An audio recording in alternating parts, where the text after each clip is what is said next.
encima, me voy a permitir usar solamente 10 minutos. Dice Flavia Friedenberg, que lo dice muy bien, que el cambio va a ser doloroso, y lo ha sido así, porque yo puedo ser de aquellas personas que han sufrido ese cambio. No lo he sufrido, sino que lo he gozado y les voy a platicar algo rápidamente.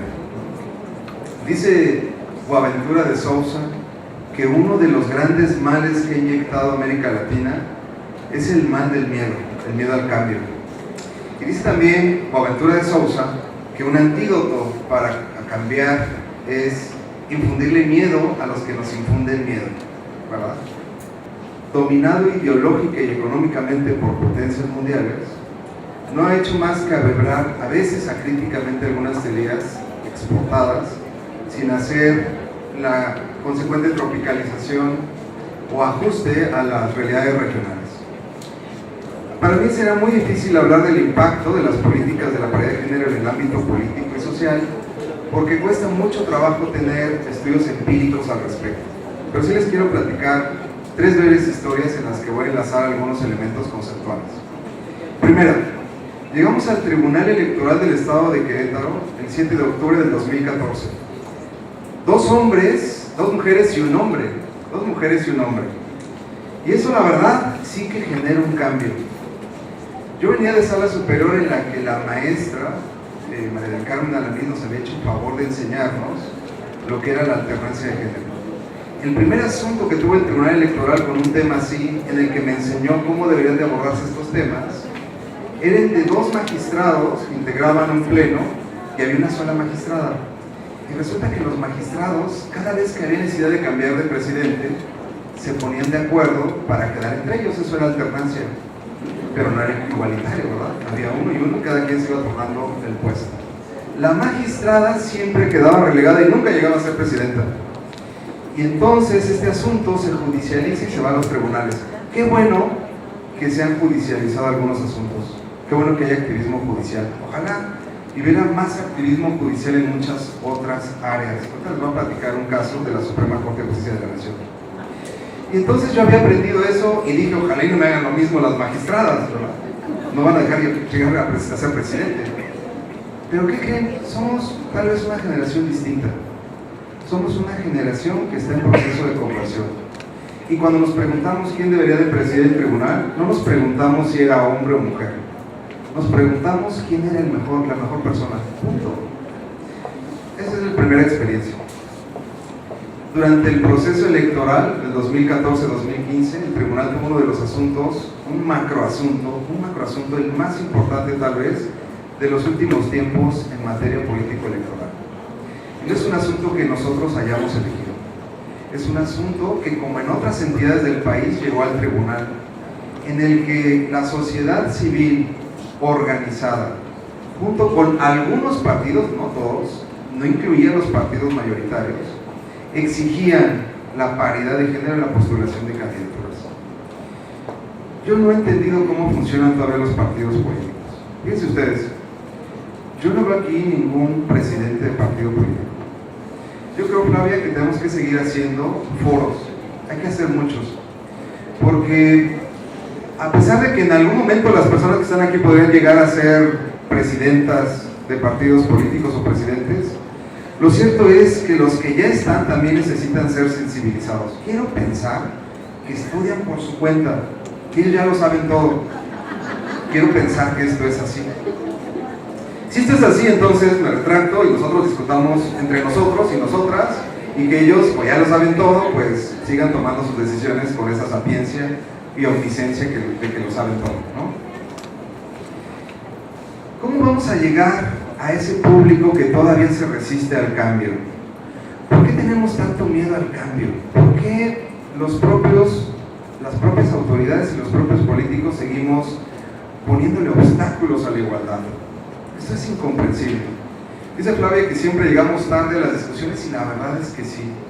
Estas cuestiones estaban debatiendo en los años 90 en Argentina, debatiendo todavía en Alemania, todavía acerca de los años 60, acerca por ejemplo del tipo penal de violación, por qué nada más los hombres pueden ser sujetos activos de la violación, y así muchos temas a los que hemos llegado muy tarde.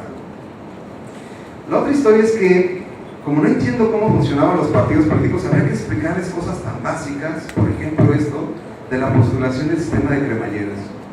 ¿O por qué había que explicarles algo que ellos mismos habían puesto en la ley? ¿Por qué había que explicarles que debemos de cumplir con el artículo 4 de la Convención para eliminar toda discriminación contra la mujer? ¿Por qué no entienden que es para todos los cargos de elección popular? ¿Por qué, dice Mar Moreno allá en Andalucía, por qué seguimos viendo mesas con muchas corbatas? ¿Por qué no sigue siendo muy incómodo que en otros poderes, donde no es susceptible la judicialización de los cargos públicos, donde no puede haber activismo judicial, por qué seguimos viendo tantas corbatas? Es cada vez más incómodo ver en las figuras de primer nivel, en las mesas de todos los días, muchas corbatas y pocas mujeres. Pero esto es todavía más impactante porque este miedo a quienes tienen miedo al cambio se genera en diversas dimensiones sociales. Tercera parte de la historia. Después de que resolvimos el asunto de equidad de género, bueno, y antes también, muchos presidentes partidistas, todos son hombres, nuevamente, nos ponían y nos objetaban la posibilidad de que resolviéramos en tal o cual sentido. Como ustedes saben, el tribunal dio un gran avance y vino a mejorarlo Sala Regional Monterrey, pero aún nos decían las mismas cuestiones. ¿Y por qué las mujeres solo por ser mujeres? ¿Y por qué ellas necesitan esta cuota? ¿Y qué vamos a hacer con los que ya fueron elegidos y ya invirtieron dinero? Y que no tenemos mujeres, los mismos argumentos de siempre. Yo siempre también pensaba que pues no tenía explicación, debido a que el 52% en promedio del padrón electoral está compuesto por mujeres, debido a que el 52% de los padrones partidistas está constituido por mujeres, siguen siendo mayoría. Y además se les otorgaba un 3%, cerca de 200 millones de pesos, por ejemplo en el 2015, para los partidos políticos para capacitación de mujeres, 70 millones por ahí del año 97. Mucho dinero invertido en la capacitación de mujeres y todavía nos decían que no tenían mujeres capacitadas, ¿no?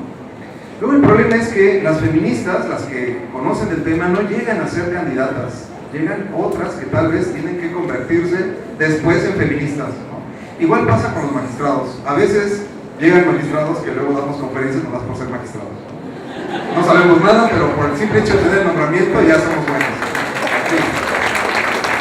Entonces, ¿de dónde sacamos mujeres que sepan? Yo decía, pues debe haber muchas, los partidos políticos debe haber muchas. Dicen, ¿y cómo sabemos que son buenas? Yo me pregunto si los hombres también eran muy buenos. En el país de las mujeres, en ese famoso libro, decían, pues es que los hombres han fracasado. Oiga, es que una ama de casa no va a poder. Pues los hombres tampoco han podido, y supuestamente son políticos de tiempo completo, y llevan décadas haciendo política y también han fracasado. Demos la oportunidad a quien sea, siendo persona, pues hay que dar la oportunidad, y si es mujer, hay que ponerla en el carril de salida. Javier López, el director de INALI, pone un ejemplo en materia de derecho indígena. Dice, imagínense que nos convocan a una carrera y a mí me ponen los pies atados en el punto de salida y ustedes están libres con sus tenis y yo hasta estoy descalzo. No es lo mismo, ¿verdad? Igual pasa con las mujeres, hay que colocarlas en la parrilla de salida al mismo tiempo con las mismas condiciones. Tercera parte de la historia. El día 15 de febrero de cada año se celebra el Día Internacional de las Lenguas Maternas. El Tribunal Electoral organizó un evento para conmemorar el Día Internacional de la Lengua Materna. Y fíjense qué importante es tener perspectiva de género, que no es más que una metodología. Y esto creo que luego no se entiende. La perspectiva de género nos permite tener elementos teóricos y metodológicos para abordar problemas que antes eran ciegas al género. Y entonces pasa esto. Las mujeres indígenas, nosotros convocamos a personas de las comunidades para que acudieran, porque no queríamos hablar solo con autoridades. No nos interesa hablar entre autoridades. Las autoridades saben lo que tenemos que hacer y si no, ahí están las facultades y obligaciones. Queríamos tener al público al que estábamos dirigidos. Y las mujeres indígenas, a diferencia de lo que pasa hoy, llegaron con sus niños en brazos. ¿Saben por qué? Porque no es lo mismo una mujer centroeuropea, una mujer profesionista, una mujer ama de casa, una mujer que es indígena. Ellas llegaron con sus niños en brazos porque no tienen un sistema de guardería, porque tienen una noción y una realidad social totalmente diferente. Y entonces entendí también que las realidades de las mujeres son muy diferentes. y que cada vez que hagamos una política nos debemos preguntar si hay mujeres detrás de esta política y además, qué tipo de mujer es para direccionar bien nuestras políticas de Estado y públicas. Termino con esto. Ernesto Garzón Valdés, uno de los más grandes teóricos del derecho, argentino por cierto, ha dicho que hay sociedades que son hipócritamente democráticas. Son sociedades en las que sus políticos y su sociedad tienen algún tipo de discurso, pero en los hechos, pocos alcances. Les voy a platicar rápidamente lo que estamos planteando en el Tribunal Electoral. Hay 16 mujeres y 14 hombres. Me congratulo por eso. Hay una magistrada y un magistrado. Si llega un magistrado o una magistrada, bienvenido, ojalá sea el mejor. Pero ¿qué creen además? Vamos a autorizar, y este no es un anuncio ni una presunción, es una invitación. Estamos pensando cómo hacerle para autorizar, en primer lugar, tal vez, pero no es nuevo tampoco, licencias de paternidad. Porque eso ayuda y coadyuva a establecer una línea de igualdad. No queremos que se quede solo en el discurso. Queremos un tribunal que sea coherente con lo que dice y hace. Queremos un tribunal que sea igualitario. Queremos establecer un sistema de guarderías para nuestras personas que están trabajando con nosotros. El Tribunal Electoral tiene a muchos niños adoptados ahí y nos encanta verlos ahí. Pero es porque trabajan las madres de familia y no han podido quitarse el yugo de la doble jornada. Queremos ponerles algo a ellas. Pero además, no solamente eso. Creemos que debe de haber una política que vaya más allá de una visión ciega al género. Miren, por ejemplo, llegamos al tribunal y dijeron, en todas las instituciones, el personal de limpieza es de outsourcing. Muy bien, me puse a investigar y ¿qué creen? Que el personal de limpieza, patológicamente, casi siempre es mujer. Es decir, de tal manera que una medida de estas, que es ciega al género, casi siempre afecta al género tradicional y típicamente desprotegido, al que está típicamente subrepresentado. De tal manera que nosotros en el tribunal, y por eso les digo, esta es una gran experiencia, no admitimos de ninguna manera que usáramos el outsourcing, porque sabíamos que eso afectaba a las personas que iban a llegar al tribunal. Ojalá y eliminemos cada uno de estos micromachismos y termino. Pero cuando vieron cómo lo hacíamos después de 3 pasteles, ya les empezó a dar miedo ellas también. Ahora nos toca a nosotros. En los partidos de fútbol también invitamos a las mujeres. Hacemos partidos mixtos. ¿Y qué creen? Ellas son las que meten gol. Los demás somos pésimos. ¿Por qué no trabajamos en una sociedad más igualitaria, más allá del discurso? Una que sí tenga efectos reales respecto a los micromachismos, porque ya en los macromachismos, tal vez con estas medidas de paridad, hemos avanzado bastante. Muchas gracias.